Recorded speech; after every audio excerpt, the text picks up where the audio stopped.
हमारे साथ डॉक्टर अजीज खान मौजूद हैं। समाजवादी पार्टी की तरफ से कोशिश क्या होगी इस विंटर सेशन में, कौन कौन से मुद्दे समाजवादी पार्टी की तरफ से जोर शोर से उठाए जाने हैं? डॉक्टर खान।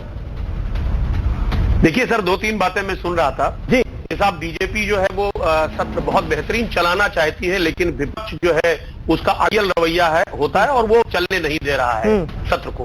देखिए, पिछले सत्र में अभी आप देख रहे हैं कि किस तरह तानाशाही रवैये को दिखाया गया, अड़ियल रवैया दिखाया गया।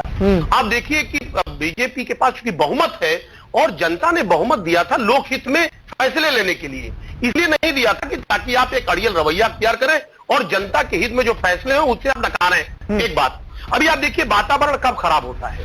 वातावरण खराब तब होता है कि जब जो सत्ता पक्ष है वो अपने फैसले तो कराना चाहती है जो उसके हित में है, यानी जो जिस पर उसका इंटरेस्ट है अपने पूंजीपति साथियों के लिए या और लोगों के लिए। लेकिन जब वो जनता हित में विपक्ष सवाल उठाता है तो ऐसे में वो सत्ता पक्ष का शख्स जो है वो उस पर ध्यान नहीं देता, तो माहौल खराब होता है। और पिछली बार भी ऐसे ही हुआ। अब दो तीन मुद्दे में दो तीन एग्जाम्पल देना चाहूंगा।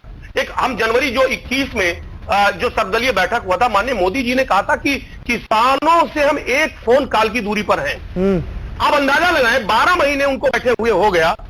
अभी चुनाव जब नजदीक आया तो 12 महीने बाद माननीय मोदी जी ढूंढे मिले जब चुनाव नजदीक आया, और अब कहीं ना कहीं वो एक फोन कॉल क्या लगातार घुटनों पे आ गए। अभी पिछले सत्र में आप देखिए कि उसमें दो अहम मुद्दे थे, एक पेगासस का मामला था और दूसरा कृषि कानून का मामला था। देखिए, पेगासस के मामले में भी अड़ियल रवैया दिखाया और कृषि कानून में भी दिखाया। पेगासस में क्या हुआ, सुप्रीम कोर्ट की डांट पड़ी और उसके बाद उसमें खुली जांच जो है सुप्रीम कोर्ट करवा रहा है। किसानों के मुद्दे पे जब चुनाव नजदीक आया तो कहीं ना कहीं बैकफुट पर सरकार आई और घुटनों के बल आ गई। तो सरकार का जो अड़ियल रवैया होता है वो कि संसद ना चले तभी संसद नहीं चलता है। विपक्ष तो चाह है कि उसके मुद्दे डिस्कस हो। अब रही बात समाजवादी पार्टी की, तो आप समाजवादी पार्टी का सीधा सीधा मानना है सर, मैं क्या मानना, मैं जरा 30 सेकंड ले लूंगा। एक तो हमारा जो सबसे पहले मानना यह है कि जातीय जनगणना होनी चाहिए, क्योंकि जो दबा कुचला समाज है, ठीक है, जातीय जनगणना का भी एक मुद्दा आपकी तरफ से उठाया जाएगा।